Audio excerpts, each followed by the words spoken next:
Hey, what's going on, everyone? Welcome back to the channel. Today, we're going to be doing something a little bit different. I want to start off this year by doing a lot more lists. I want to talk to you guys about movies that I love, movies that I want to share with you, movies that I want you guys to see. And if you have seen them, I obviously want to hear your thoughts, your feedbacks, good, bad, or the other. This is a place for movie love. This is a place for all of us to come together and truly love what we're going to be talking about. So why don't we dive in to the top 10 films Netflix needs to release on physical media right the fuck away.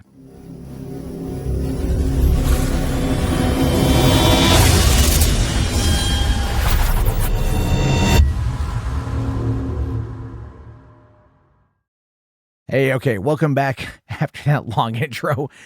Look, this is all going to be a work in progress. Just let you guys know that right off the bat. These things are not my usual forte, but you know what? I feel drawn to them. I want to talk about them. So before we jump into the top 10 movies, I do want to give a couple noticeable shout outs, right? Some runners up. If this list was going to be longer, which there's a ton of movies that can make it on this list, but just because I feel that there's a lot of movies out there that people would like to get on home video and home media. One of the ones I think would be a lot of fun would be The Gray Man, just because it's the Russo bros, it's Gosling, it's Chris Evans, it's Ana de Armas. It's a wild, over-the-top movie that I think could be made better on 4K when not having to deal with the compression of Netflix. Also, we have Bird Box. This movie kind of launched the Netflix home movies, if you will. Like their originals really kind of blew up with Bird Box. This one, when it hit the ground running, everyone was talking about it, and it spawned an entire franchise. So Bird Box 100% 4K would sell quite well. Another one here is Red Notice with Ryan Reynolds, Gal Gadot, and, The Rock. This is one that was meant to kick off a trilogy of films. It was the most expensive movie Netflix had made in quite some time. It came out, it kind of came, it kind of went, but I feel they could recoup their money a little bit by putting this on physical media. The Rock is definitely a draw, and Ryan Reynolds is as big as ever, and who doesn't love looking at Gal, quite frankly. Moving over to The Willoughbys. This is a 2019 animated film, I think. Fantastically dark, fantastically twisted. You feel bad for these kids. Their parents are terrible. It's got Will Forte, Maya Rudolph, Martin Short. It is a weird little movie narrated by the cat, played by Ricky Gervais. And you can't help but just find yourself truly loving this particular movie once you watch it. You'll watch it more than once, but it'd be great in 4K. And then finally here, I want to bring up The Irishman. Not that this movie is like the top tier film ever made. It's like a 3-hour film. But this is something that Netflix put a lot of money up for. They really tried to market this thing. They really tried to make it as big as humanly possible. And giving a physical media release to a Martin Scorsese film is never a bad thing at all, right? We want more of that, don't we? And those are just kind of some of the films that I feel are good kind of, honorable mentions right off the bat. Additionally, again, there was some that I overlooked while I was putting this together. And so if you guys want more movies Netflix should put on physical media lists, let me know, as well as other lists in general. I would really like some help on that. I want to vary the content on this channel, not just have it always be rants or angry about something, but truly to talk about movies that I love. So let's get into number 10. The number 10 film that Netflix needs to put on physical media, and you guys are going to hate me for this. I'm already looking forward to the comment section. That is 2022's Texas Chainsaw Massacre. You might be going, Matt, what the hell? What are you thinking? Why this movie? Because, well, I'll tell you one thing, I liked it. Okay, I liked it. I thought it was a lot of fun. 2, physical media sells very well with the horror community. And horror fans, man, they love having complete sets. These guys love having as much as they possibly can in order to complete everything, right? If you were to go, hey, you can only get Nightmare on Elm Street. And yeah, but what about the rest of it? Only Nightmare on Elm Street. Everything else is relegated to streaming. People are going to get mad. People are going to be upset. And so giving the Texas Chainsaw Massacre fans out there a little bit of love on that front, totally a good thing. And the same thing goes here for number 9, and that is El Camino, a Breaking Bad story. This is a fantastic epilogue to the Breaking Bad universe. This is one that so many people, myself included, just absolutely loved.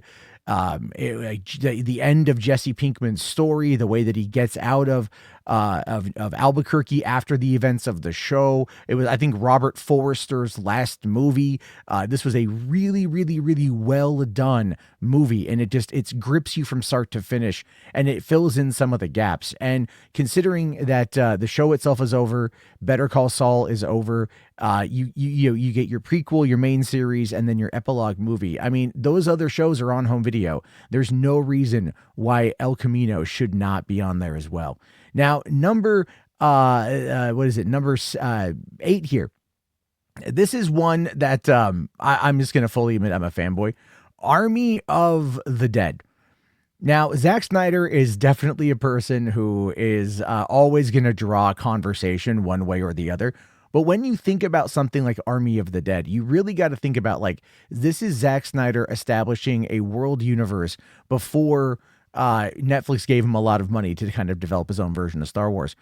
And this is one that is very well done. It's very well shot. Even though I'm not the biggest fan of like the Dreamland stuff, I still thought the movie was a lot of fun. It was chaotic. It was frenetic. It was violent. I actually saw this in theaters. I saw this in theaters when they released it in May of 2021, like a year after the pandemic. This was the first movie I saw in theaters from like from when the pandemic started to then. And so I would love to get this movie on physical media to be able to add it to my Zack Snyder collection in 4K. I mean, hell, if Zack Snyder's Justice League, which was meant to be for HBO Max, got a 4K release, why can't Army of the Dead? Come on, Netflix, make some of that money back. Now, moving on to number 7 here, we've got David Fincher's The Killer. Look, Michael Fassbender, David Fincher, noir. Come on, guys. After the success of 7 that just came out, we 100% need to get The Killer on home media. This is David Fincher movies don't belong on streaming. Okay, similar to Snyder, similar to even like Scorsese. These movies can be watched on streaming, obviously. They can be enjoyed on streaming, but it is very, very, very clear that these movies 100% need to be seen on physical media without any of the compression rates that you get from streaming. It gets to be terrible when you start breaking that down, especially when you start looking at the data polls that you use, like how much data usage you use when it comes to 1080p versus UHD streaming. Just to give you a quick aside, it's about normally 500 megabytes every half hour on 1080p, 5 gigabytes every half hour on 4K UHD. So obviously watching in a higher compression is going to be easier on your data usage for the month, but the quality is still just not there. And even though it's getting better in this country, you still have a large amount of people that I think over 22% of Americans still don't have high quality broadband. So yeah, you want to get these movies in as best quality as humanly possible. Now, this next movie is The Adam Project, and this was the the second movie that Ryan Reynolds made with Sean Levy, and this is one of my favorites. This is actually a really heartfelt, sentimental, loving movie about a guy who, goes back in order to basically save his dad so he can then change the future, and it is a great little movie. I mean, you've got Ryan Reynolds playing Ryan Reynolds, obviously, but he's doing Ryan Reynolds in a way where, it's more endearing. He's got emotional stakes. And when you have emotional stakes, it does make it a lot better. That's one of the reasons why I felt that the work that they did on Deadpool and Wolverine was so good, is because Ryan Reynolds was able to tap into those stakes as an actor and be able to play it up. You got, Mark Ruffalo playing like the dad. And, obviously he's kind of like the Doc Brown of this particular story. Like, you can't tell me what happens. I can't know what happens, all this kind of stuff. You've got Zoe Saldana, you've got Kathleen Keener, Walker Scoble, who ended up going on to become Percy Jackson on Disney Plus. This movie is it's really great in the scale of what they're trying to do. It's really fun, really heartfelt. Jennifer Garner's in this as well. It's one that like I can put on and like feel all the feels. You know what I mean? Like, it just spoke with me so many times, and I've seen it now quite a number of times. Moving into now the top five, maybe I'm going a little bit too fast on this. I don't know how to drag it out. I talk fast. I know there's one guy I watch that does these top tens that'll do like 25 minutes, but he talks a lot slower than me. Maybe that's the whole goal. But anyway, number five for me is one that should be on 4K, but the other ones are on 4K, and that of course is Beverly Hills Cop Axel F. This was one of my favorite movies from last year. I have been a longtime Beverly Hills Cop fan since I was a wee boy. I remember dragging my mom, begging my mom, kicking and screaming to take me to go see Beverly Hills Cop 3 because I loved 1 and 2 so much, even though I was only like 12 or 13 years old at the time. Just last night, I was driving home from work at like 2 in the morning and listening to YouTube music, and all of a sudden the Neutron Dance came on, and that of course takes me right back to the opening scene of Beverly Hills Cop. And even walking through the store last night, I started going like da na na na na da na na na na na whoa whoa whoa whoa, you know, and then even listening to the Axel F theme song. I'm a huge fan of the Beverly Hills Cop movies. I really enjoyed Axel F all the way through. I thought it was a blast. You got the whole team back together. You included Joseph Gordon-Levitt and what could only really be seen as like kind of like, you know, like more of a straight-laced Billy Rosewood, right? Or maybe, no, not straight-laced. I want to say maybe more of like a laid-back Billy Rosewood, because we didn't get a lot of Billy Rosewood in the movie. Hopefully it did well enough for Netflix and Paramount to come together to work on Beverly Hills Cop 5, although sadly John Taggart has passed away. Or what's his name? John, I forget his name, damn it. But the guy who played Taggart, he unfortunately passed away. You know, but maybe we're going to get more out of this. I really do hope so. But it should be on physical media because the other movies are on 4K, and to have those together is the absolute thing that should be happening. Now, moving into number 4, this one is going to be a little bit controversial. Bright was Netflix's first real attempt at trying to build out a movie franchise on the streaming service, and they went big. It was a big deal when it was announced that Will Smith was going to be starring in a Netflix movie. You guys have to understand, Will Smith for the longest time was like, I am a box office draw. I am a box office star. There is no movie without me that's not going to be number one, right? He was all like, number 1 is where I'm at. Number 2 is not where I'm ever going to go. That After Earth movie that opened in 2013 starring his son, yeah, that opened at number 3, which kind of killed his ego. But at the same time, you know, coming in after working with David Ayer on Suicide Squad, the two teamed up again for Bright. This was written by Max Landis before Max Landis kind of had his whole career-ending controversy. This was meant to be the start of a cinematic universe. This was meant to be, according to Max Landis, I believe this is what he referred to as his version of Star Wars. You've got weird, you know, like orcs and fairies and wizards and wands and all sorts of craziness, and like this weird mashup of LA meets freaking Middle Earth. And, you know, Will Smith kind of playing this like this cop who's kind of a racist. He's definitely bigoted.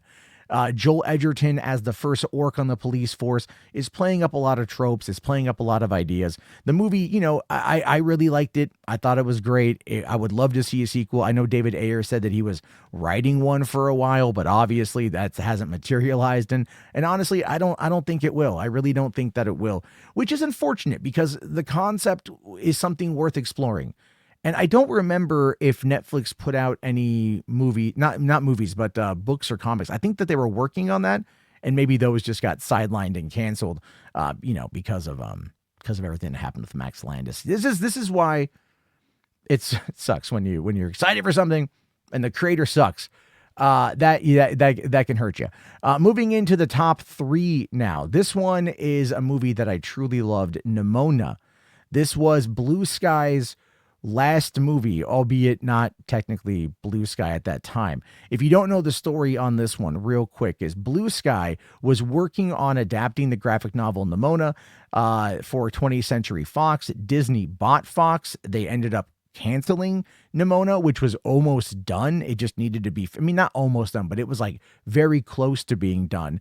and they ended up canceling it. Netflix came on in, ended up scooping them up and getting them to finish the movie. It was nominated for Best Animated Feature. It's got Chloe Grace Moretz. It's got Riz Ahmed.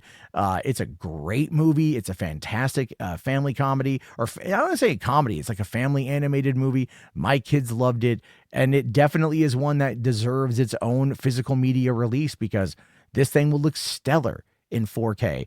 And I would love to see it. And it just sucks that we may never get it. Now, number 1 and 2 here are going to kind of be 2 films each because I'm just going to combine them together. Number 2 is a franchise that has absolutely solidified itself as one of my favorites. If you ever want to see balls to the wall action and showcasing that Chris Hemsworth can actually act, I'm talking about Extraction 1 and Extraction 2. The stories are written by Joe Russo and directed by Sam Hargrave. Sam Hargrave was Chris Hemsworth's stunt double on the Avengers movies.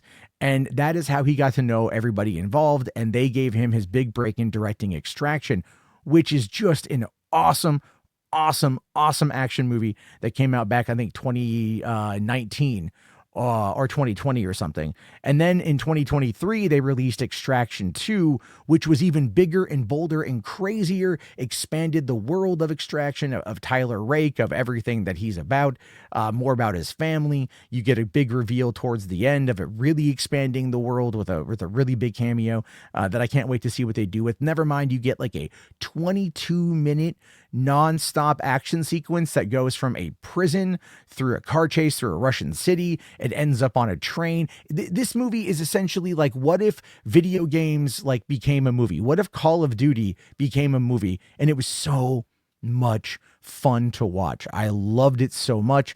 And honestly, like, bring on Extraction 3. There's been no word of that, which is terrible because there needs to be a word of that. And then we just need to get these on 4K. I'll buy them in a damn heartbeat. Now, number 1 is a movie that's going to definitely be controversial to some. All right, it's going to be controversial to some, but not for me, because if you've already been following this list, you might be able to figure out which one I'm talking about. And that, of course, is Rebel Moon Part 1, Part 2, the director's cut. None of that PG-13 theatrical cut nonsense. I don't want none of that shit. But this movie looks brilliant. It looks amazing. It looks so good. The slow-mo, which I'm not always the biggest fan of, works really well in this movie. Zack Snyder toned down some of the stuff he did with Army of the Dead, because with Army of the Dead and Rebel Moon, not only was Zack a co-writer, he was also the cinematographer and the director. So he was in it. He was in everything. He was blocking the shots, shooting the shots, doing everything for these movies. These movies are so personal to him. Same with Snyder Cut. These are so personal to him that getting these films in 4K, in the way they should be seen. If we can't get an IMAX release, if we can't get another theatrical release, at least give me these movies on 4K so then I can enjoy them. And you might be going like, but Matt, come on, Rebel Moon, really? Yeah, the director's cuts, yes, 100%. I talked about this before. I've done reviews of it. I did, I think, a audio commentary on it. It's so good. They're so great. They're fun to watch. They are exactly what they are.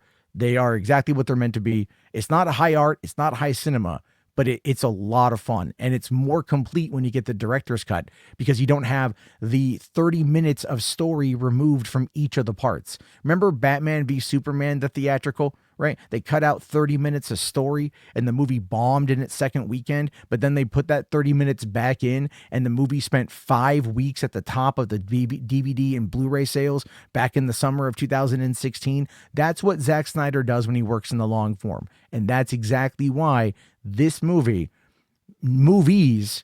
needs to be on 4K. I just think they're that good. I really, really, really like them.